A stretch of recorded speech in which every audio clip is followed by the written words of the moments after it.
और दुनिया में भारत एक ऐसा देश है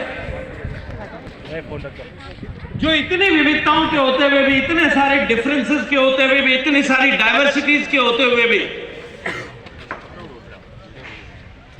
वो भारत एक है। उसका एक नमूना यहाँ कर्तव्य पथ पे आप सबकी उपस्थिति दिखाती है। जो बहुत सारे लंबे संघर्ष के बाद में भारत आजाद हुआ। जब भारत आजाद हुआ तब उस समय में दुनिया में सब लोग ये मानते थे कि इतनी सारी डाइवर्सिटीज वाला ये देश कभी भी एक देश नहीं रह पाएगा। ये कुछ टाइम शायद रह जाए, लेकिन आखिर में ये देश टुकड़ों टुकड़ों में बंट जाएगा। लेकिन आज जब आजादी को 78 साल बीत चुके हैं, अब पूरी दुनिया देख रही है कि इस देश में कुछ तो बात है कि वो देश इतनी सारी विविधताओं के बावजूद भी एक है। और इस देश में बहुत सारी ऐसी चीजें हैं। अभी आप सबने सुना होगा सोशल मीडिया में, सबको आजकल सबसे ज्यादा ट्रेंड क्या कर रहा है? महाकुंभ ट्रेंड का। कुंभ ऐसा है जहां 45 दिन में 45 करोड़ लोग आने वाले हैं। आप 5,000 आए हो, इसमें दिल्ली हिल गई है। रोज कर्तव्य पथ से ऐसा लगता है जैसे एक मेला हुआ है। अब सोचिए 45 दिन में 45 करोड़ लोग वहां कुंभ में। न वहां कोई एक दूसरे से पूछता है कि आपकी बिलीफ क्या है, न कोई किसी का कास्ट पूछता है, न ये पूछता है कि आप किस जगह से आए हो, न ये पूछता है कि आप किसकी पूजा करते हो। सब लोग एक भावना से इकट्ठे होकर के और वहां कुंभ में, संगम में हॉलीडे लेकर के डुबकी लगा करके एक आध्यात्मिक लाभ, एक शांति लेने की कोशिश करते हैं। वो कुंभ भारत को एकता के सूत्र में बांधता है। ऐसी बहुत सारी चीजें हैं, बहुत सारी डाइवर्सिटीज के बावजूद भी हमारा तिरंगा झंडा हम सबको एकता के सूत्र में बांधता है। हमारा राष्ट्रीय गान हम सबको एकता के सूत्र में बांधता है। उसी तरह ये कर्तव्य पथ भी हम सबको एकता के साथ में, एकता के बंधन में बांधता है। और आज जो ये युवाओं का महाकुंभ यहां 1 महीने के लिए यहां दिल्ली में आकर के पसीना बहा रहा है, ये केवल एक कोई सांस्कृतिक कार्यक्रम नहीं है। ये भारत की सामूहिकता की शक्ति का प्रदर्शन आप सब लोग एक साथ में कर रहे हैं। ये आप सब लोगों के पास में एक life time achievement, life time opportunity. इस कर्तव्य पथ पे ऐसे महत्वपूर्ण कार्यक्रम में आप जयति जय जय भारतम का गीत और उद्घोष करके, here you pledge, you are representing the youth of the nation। हमारे देश के लिए जो कहा जाता है कि हमारा देश युवाओं का देश है, you are the representatives of the youth of this country, and here you are committing with this song. You pledge yourself, each one of you pledge yourself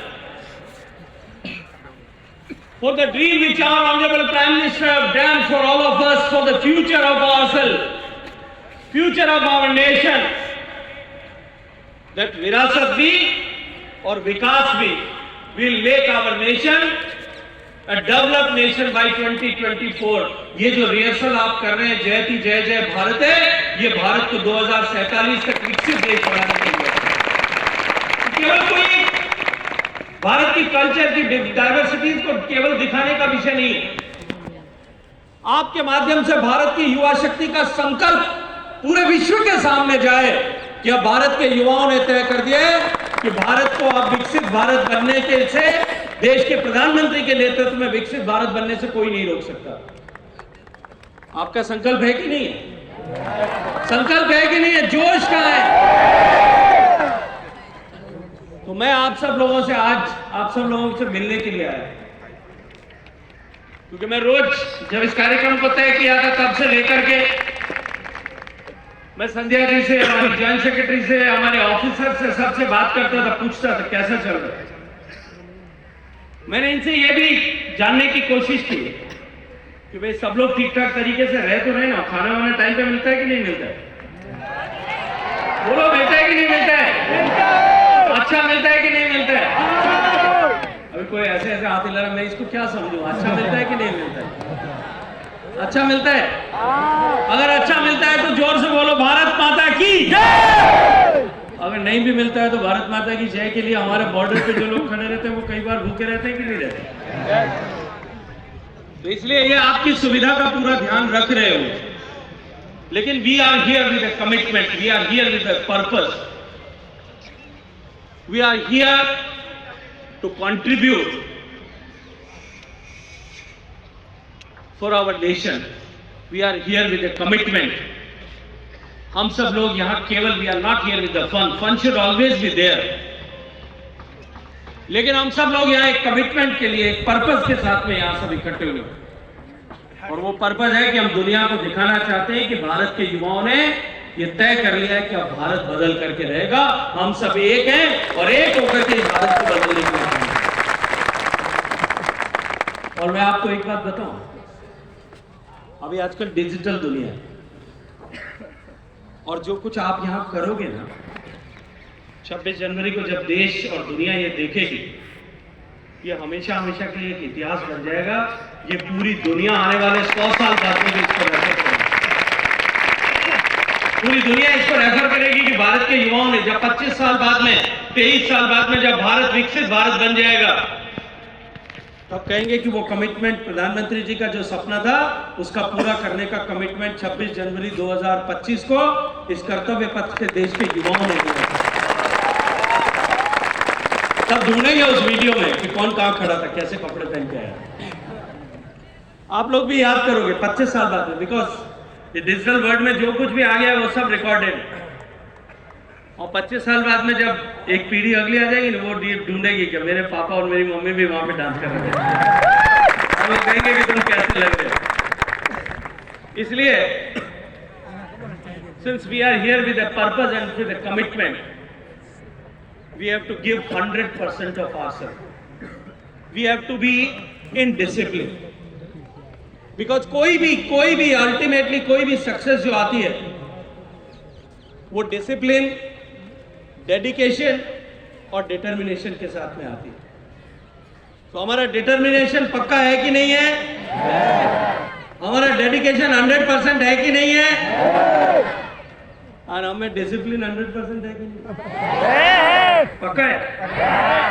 चलो तो सब लोग मिलकर के हम पूरी ताकत से इस इवेंट को, इट्स नॉट ओनली इवेंट, हमारा जो एक प्रदर्शन है, हमारा जो ये सामूहिकता का भाव है, ये पूरे विश्व को मंत्रमुग्ध करने वाला बने, मैस्मराइजिंग करने वाला हो, इसके लिए हम पूरी डेडिकेशन, डिसिप्लिन और डिटर्मिनेशन के लिए काम करेंगे। आज के लिए मुझे सिर्फ आप लोगों से इतना ही बात करना था। आप सब लोगों को बहुत सारी शुभकामनाएं।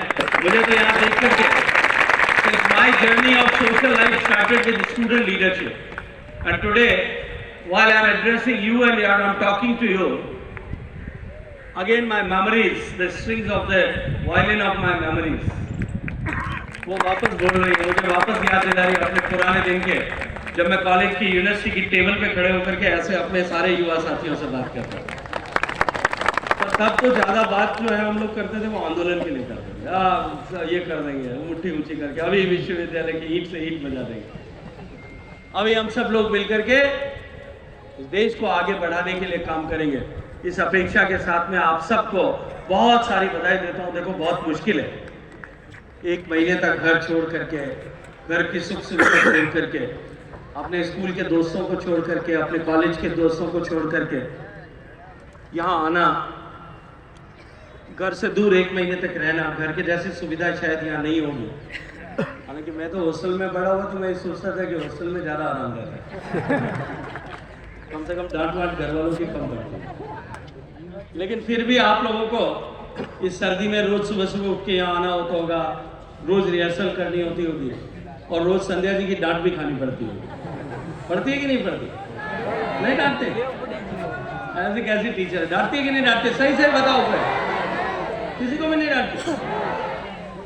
तो आप बहुत लकी लोग हो, क्योंकि हमारे जमाने में तो टीचर्स के बाद डांटने का नाम तो काम नहीं मिलता। तो आप सब लोग यहाँ पे घर से निकल करके यहाँ आए हो और 1 महीना आपने इस देश के लिए, देश के नाम पर दिया। तो जब हमने 1 महीना देने का तय कर लिया है तो उसका रिजल्ट भी 100% आना चाहिए कि नहीं आना चाहिए?